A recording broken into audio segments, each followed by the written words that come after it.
ধর্ম যার যার, উৎসব সবার। এরে বাবা, এটা কোন ধরনের স্লোগান? যার কারণে এই কথাটা স্পষ্ট কুকুরি কথাবার্তা। যার জন্য আমাদের সন্তানেরা ওদের দুর্গা পূজার মধ্যে নাচানাচি করে, ওদের সরস্বতী পূজায় নাচানাচি করে, মাঘী ওই যে কি মাঘী পূর্ণিমার বিভিন্ন কত 12 মাসে 13 পূজা না কত পূজা যায় না, ওখানে যায় আমাদের সন্তানেরা নাচানাচি করে। যেহেতু যখনই রাষ্ট্রীয়ভাবে বলা হয় ধর্ম যার যার, উৎসব সবার। নাউজুবিল্লাহ বলতেন না? আওয়াজ করে বলেন না নাউজুবিল্লাহ।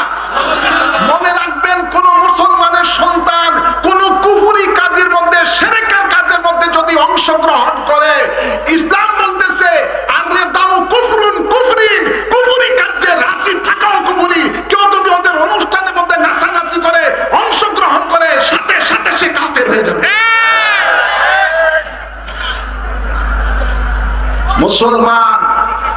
মুসলমানের উৎসব কি কি করতে হবে, রাসূল পাক স্বয়ং তার আদর্শের মাধ্যমে উম্মতকে শিক্ষা দান করে গেছেন।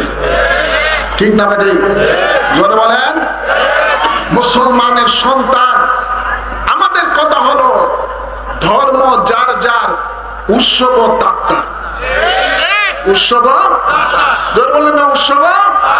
এই গানগুলা মানুষের উৎসব, ওদের উৎসব যা মন্দা তারা তা করুক। আমাদের সন্তানেরা কেন ওখানে যাবে? আমাদের সন্তানেরা তো থাকবে মসজিদে। জোরে বলেন না। আমাদের সন্তানেরা থাকবে ওয়াজ মাহফিলে, আমাদের সন্তানেরা থাকবে ঈদে মিলাদুন নবীর মাহফিলে। এটা হলো মুসলমানের সংস্কৃতি। আমাদের সন্তানেরা থাকবে শবে বরাতের রাত্রিতে, ইবাদত বন্দেগীতে। এটা হলো মুসলমানের সংস্কৃতি। জোরে বলেন।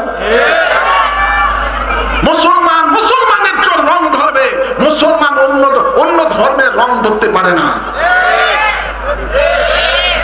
তো সুকৌশলে আমাদের দেশের মুসলমানের যুবকদের ঈমান আমলকে ধ্বংস করার জন্য ভারতের চক্রান্ত চলছে। কার চক্রান্ত? জোরে বলেন। ভারতের চক্রান্ত চলছে। দাদা বাবুরা আজকে বাংলাদেশের টপ টু বটমে বসা আছে। আছে না?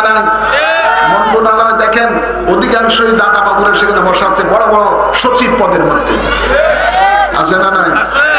সাবধান থাকতে হবে। আমাদেরকে চোখ কান খোলা রাখতে হবে। আমাদের সন্তানদেরকে ইসলামী ভাবধারায় গড়ে উঠাতে হবে।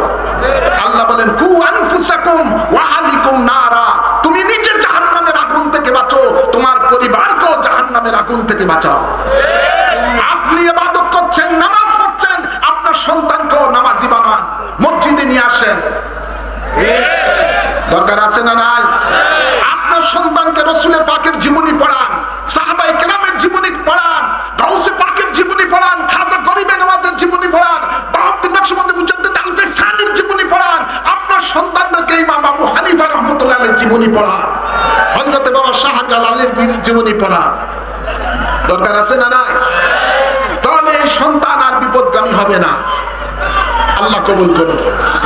খারাপ লাগছে আজকে আপনাদেরকে নসিহত শুধু এটুকুই করলাম যে আমাদের ঈমান আমলের উপরে বড় বিপদ চলছে।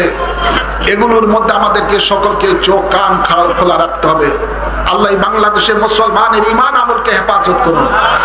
আমিন বলেন। এদেশের যুবক সমাজদেরকে আল্লাহ রাসূলের পাকের রঙে রঙিন হওয়ার তৌফিক দান করুন। খাঁটি ঈমানদার মুসলমান হওয়ার তৌফিক দান করুন।